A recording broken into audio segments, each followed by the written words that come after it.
Para sa dugang nga mga balita sa Negros, kag panay mangin kaupod ta si Eileen Pedreso. Lin? Madamo nga salamat, Jert, sa Bacolod City mga kapuso. 24 anyos nga construction worker na dulaan sang kabuhi isang ginbuno sa barangay Handumanan. Yaring balita. Nagakayaon sa kilis ng dala ng ininga lalaki matapos mabunan sa barangay Handumanan, Bacolod City kay Inas ang kaagahon. Sakay sa motorsiklo ang biktima nga si Edric Namol, 24 anyos, upod ang nobya sang gitripingan sang grupo sa mga kalalakihan. Ginpadasig sini ang pagmaneho pero di malas nga natumba ang motorsiklo.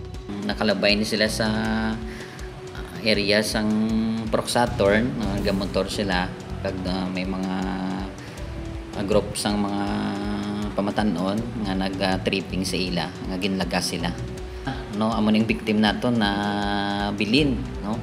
Kag amo ni ang nabunan. 3 kabuno ang naagom ni Edric.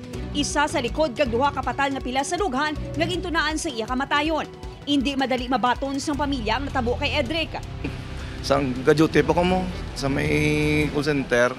Tingala ko panawag ako ng sawa sa ako naman na damo na miss call.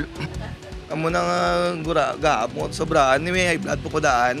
Pag-abot sini sa lugar, naabdan pa nga dugoon ang manghod sa kilis ng dalan. Nagagwa sa investigasyon sa pulis nga ang ugat sa insidente ang pagbastos kuno sa isa sa mga sospek sa nobya ng biktima.